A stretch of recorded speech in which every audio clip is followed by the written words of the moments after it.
Në mitingun hapës të fushatës së 11 majit, koalicioni Shqipëria Mallështore prezantoi përpara qytetarëve drejtuesin amerikan të fushatës, Chris Lacivita. Strategu republikan i njohur për fushatat e tij në SBA mbajti një fjalim të ngjashëm me stilin e tij amerikan, ku krahasoi situatën politike në Shqipëri me atë të Shteteve të Bashkuara.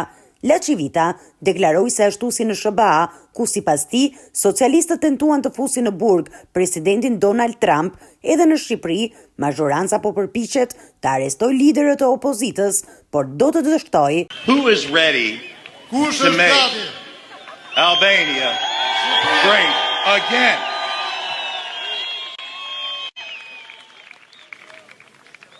In 2024, në 2024, in the United States, në Shtetet e Bashkuara, the socialists tried to imprison socialistët u përpoqën të burgosen Donald Trump. Donald Trump. They failed. Dështuan.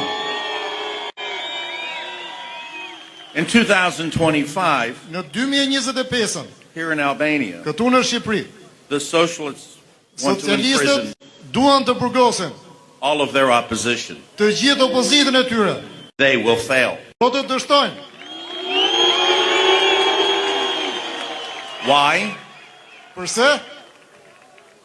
Because they can't defend the record of the last 12 years. Sepse nuk kanë çfarë të thonë për gjithë dështimet e 12 viteve të fundit. Duke ju referuar shifrave të emigracionit, Lacivita theksoi se mbi 1 milion shqiptar janë larguar nga vendi gjatë qeverisjes së Edi Ramës për shkak të dështimeve ekonomike dhe mungesës së shpresës. 12 years of crime, 12 years of drugs. 12 vite krim, 12 vite drogë.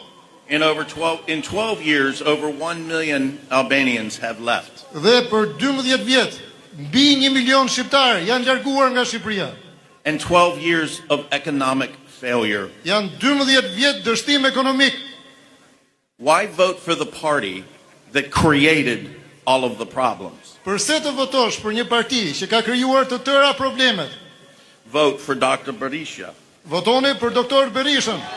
Give your country opportunity. Jepini vendit tuaj një mundësi. Mes duartrokitjeve të demokratëve të mbledhur në shishin Nën Tereza, drejtuesi i fushatës premtoi një angazhim të fortë për rikthimin e shpresës dhe përmbysjen e qeverisë aktuale në zgjedhjet e 2025-s.